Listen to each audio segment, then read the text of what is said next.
ito na po guys ang pinaka-latest update sa ating mga Mikri supporters dyan. So ito na po yung pinaka-latest nasagap nating balita ngayon, no?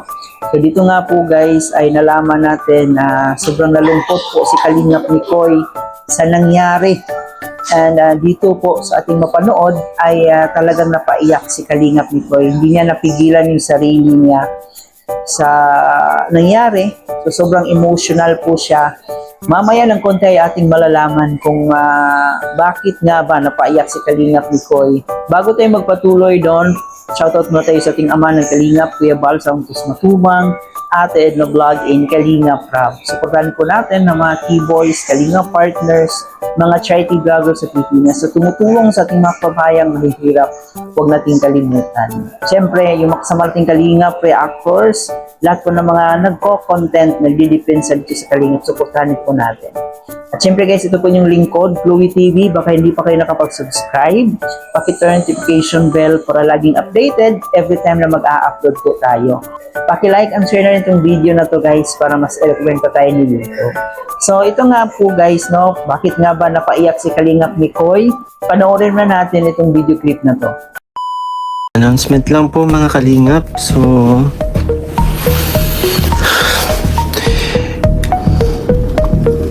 ikanalulungkot ko pong ipaalam sa inyo.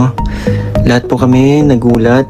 Kasama ko mga Papa Balls kanina nung malaman namin, which is galing kami sa vlog kanina po, yung nakagawian po namin na every end of the month nagbablog kami. Tapos after that, magkakasama pa rin kami. Yun, bigla namin nabalitaan po. Yun mga Kalingap, sa mga sumusubaybay po sa aking charity vlogs, yun, ikinalulungkot ko pong ipaalam, kung makikilala nyo po, kung matatandaan nyo po, yung bata pong binavlog ko na yun nga po, si Natalie, yung may epilepsy, ay sumakabilang buhay na po ngayong gabi lang.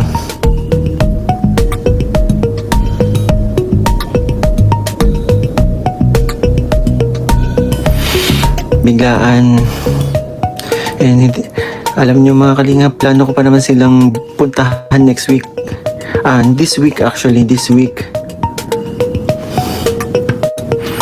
Para yun nga, hinintay ko lang umuwi si Tonet dito sa Daet. Kaya hindi ko sila binlag muna nitong ano. And okay pa naman sana si Natalie. May supply ng gatas. Diba? Kaya wala namang problema kahit hindi muna natin bisitahin. Pero nagulat ako, nakita ko na lang na may nagbalita sa amin na wala na daw si Natalie. And wala tayong update sa pamilya kasi ni Natalie. And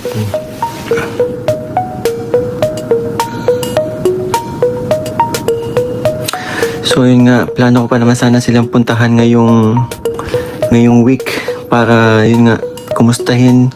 Kung maalala nyo po, huling vlog pa natin sa kanya nung nakaraang birthday pa po ni Natalie, diba?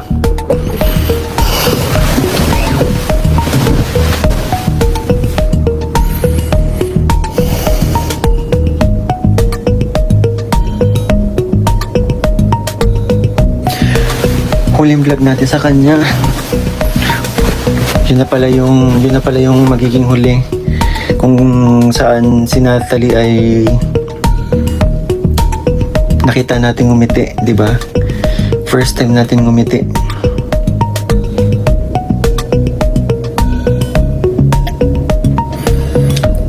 And yun, ako po'y bibisita siguro po sa susunod na araw. Ano bang araw ngayon? Tuesday na ngayon, madaling araw ng Tuesday. Siguro bukas na lang po.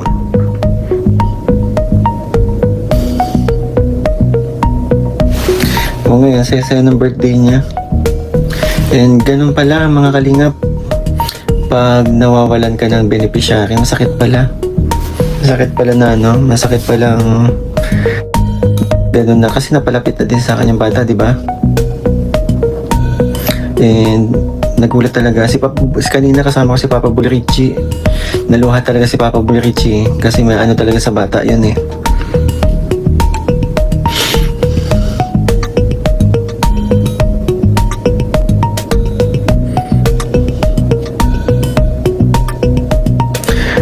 And di ba kung matatandaan nyo po,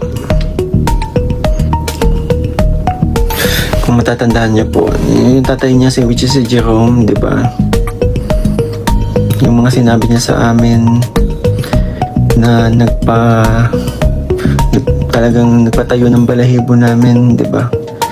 Yung masakit bilang ama na mawala ng anak na rason kung bakit ka nabubuhay, di ba? Kung bakit ka nagsisipag.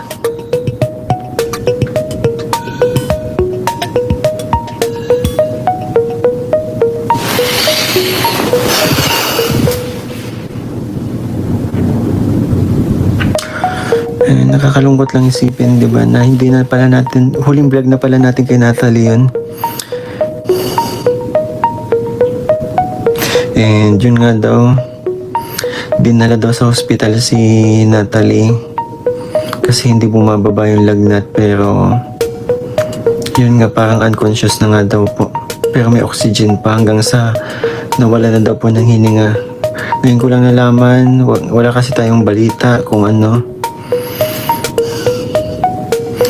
Yun nga eh, Ate Alma, nakaraang vlog natin, di ba? Ang saya ni Natalie, ang lakas niya at ang sigla. Ngumiti pa nga sa last vlog natin.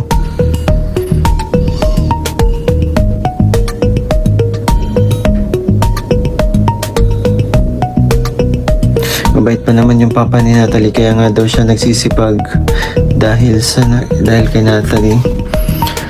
Yung salitang binanggit ni Jerome na buhay niya, buhay ko. Yun talaga yung nagpapaano sa akin eh. Hindi ko makakalimutan yun.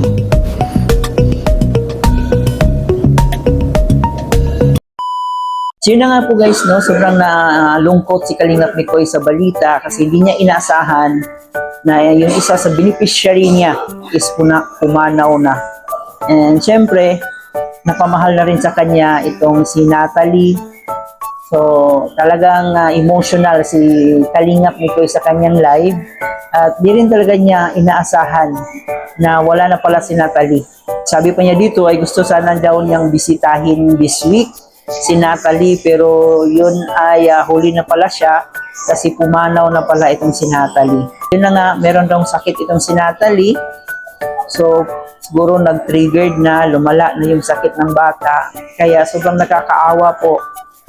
Parang hindi na rin niya nakayanan yung sakit. So, nagpaalam na po si Natalie.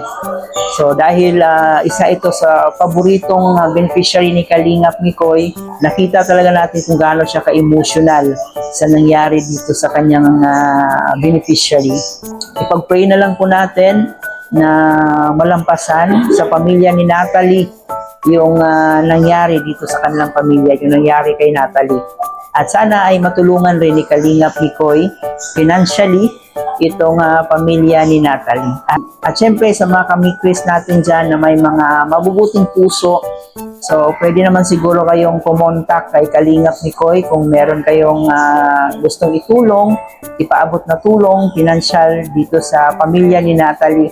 So pwede naman siguro kayong kumontak ni Kalingap Mikoy para may maibigay din na tulong si Kalingap Mikoy doon sa pamilyang naiwan ni Natalie. At dito rin po guys, marami rin naghihintay sa pagbablog ni Kalingap Rab kay Krista. So sa ngayon kasi ay sobrang busy pa ni Krista sa kaniyang pag-aaral.